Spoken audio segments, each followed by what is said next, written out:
Ebidensya, resibo, walang lusot ang may atraso. Hindi ko po na-expect kasi nakasakay po siya sa e-bike. Nagsumbong sa resibo si Jen nang tangayin ni John ang kanilang anak na labag sa napagkasundoan nilang dalawa. Ano kaya ang mangyayari sa pagtutuos ng dalawa? Kahit sabik si Jen sa anak, pinayuhan siya ng CSWD na huwag munang lapitan ng bata.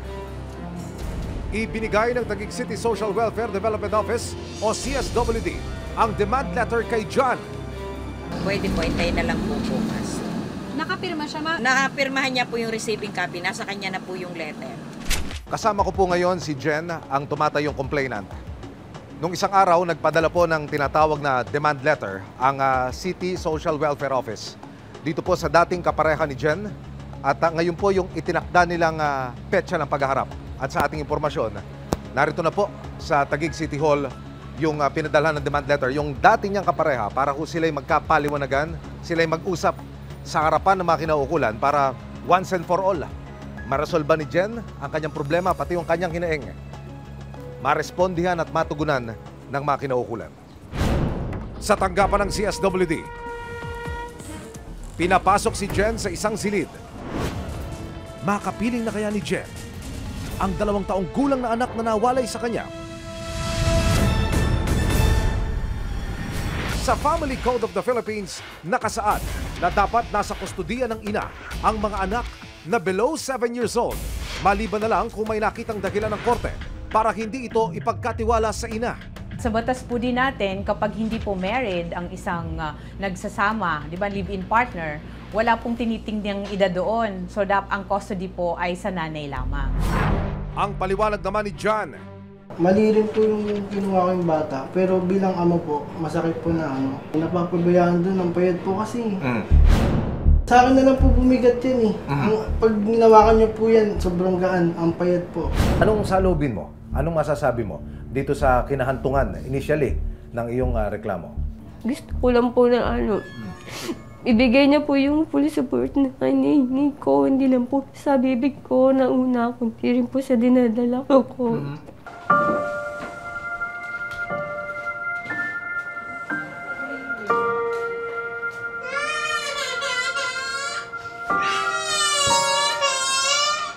Ayaw sa akin sumama. Medyo matagal pa bago siya sa akin sumama. Sakit po sa pakiramdam pag yung baby. Parang hindi ka niya nare-recognize kahit na ikaw yung mama niya. Sa huli, walang nagawa si John kundi ibigay ang bata. Alinsunod sa itinakda ng batas. Matapos ang mahigit 2 buwan, muling naibalik kay Jen ang anak niya. Napagkasundoan ding dapat ibigay ni John ang lahat ng mga pangangailangan ng kanilang anak sa abot ng kanyang makakaya.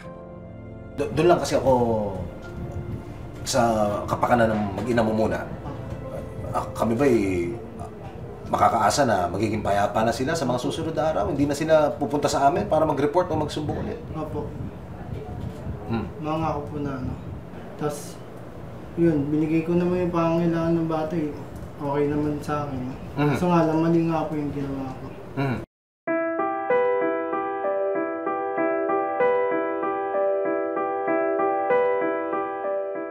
Nagmahal, nasaktan, babangon.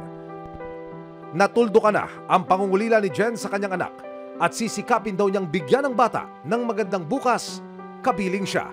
Ito na lang po yung gusto ko makuha ko po talaga yung anak ko. Makasama ko po. Kasi hindi ko po talaga kaya wala sa akin yung baby ko. Ebidensya, resibo, walang lusot ang may atraso.